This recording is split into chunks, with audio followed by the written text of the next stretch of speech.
another beautiful day here in the Let's Make Food from Food kitchen. I am making a creamy Parmesan Polenta. I'm going to get right down to business. I've got 4 cups of water. I've got my pot on high. We want to boil our water.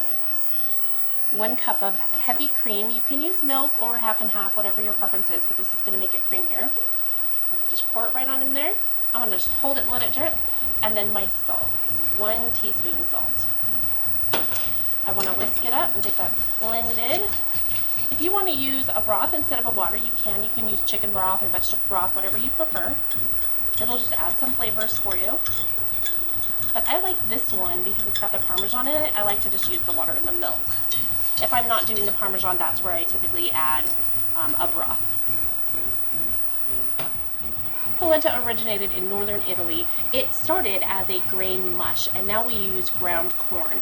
I've got a medium grain cornmeal here. You can use yellow corn or white corn. Today I happen to have some white cornmeal, so that's what I'm going to use.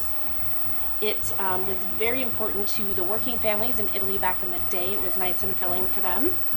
Simple ingredients, easy to make. And now we can make it here with our cheese and creamy, delicious side dishes. Throw some grilled shrimp on it. It's amazing. I love it. Now I want grilled shrimp. This is starting to warm up. As soon as that comes to a boil, we'll pour this in very slowly. We're going to whisk it in.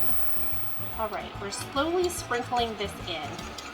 And we just be really careful not to dump it. It can get clumpy. We don't want clumpy, lumpy polenta. And just keep stirring as you go.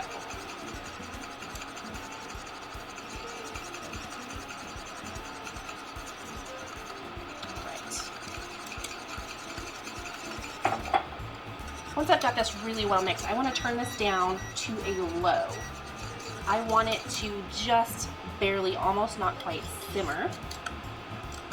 And I'm going to cover it with my lid. But I don't want to walk away.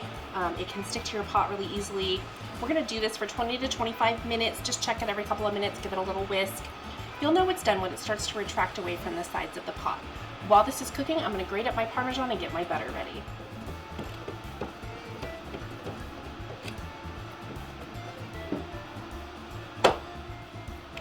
Polenta is pulling away from the side, so I'm going to go ahead and get this over here onto my trivet.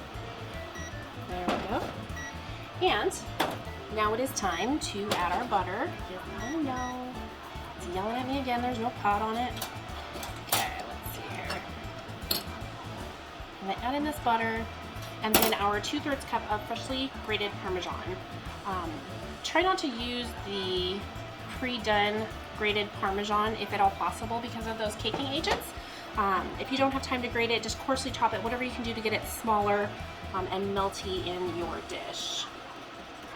So I'm just going to stir this in, and once it's stirred in really well, I'm going to give it a taste and see if I need to add any more salt or if I need a little more butter. But I suspect this is going to be pretty darn close to where I want it to be. Another thing you can do is add pepper, but this is a dish I don't really like pepper in, so I personally don't. Right. This is how it should be looking. It should be nice and thick, but not lumpy and clumpy. All right, let's give it a taste. It's gonna be hot.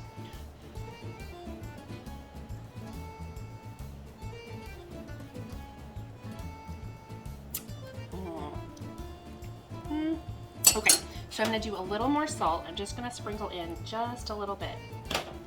That was probably 1/8 of a teaspoon. I don't wanna overdo it. And if anybody wants to add more salt at the table, they certainly can. All right, I have a beautiful bowl of polenta. I am going to sprinkle some more Parmesan on top, garnish it with some Italian flat parsley. This is great with some grilled shrimp. I'm making this for Ossobuco coming up in the next episode, so go ahead and click the bell if you'd like a notification when that video releases. If you liked today's episode, you know what to do. Thank you for supporting and watching my show. From my kitchen to yours, let's make food from food.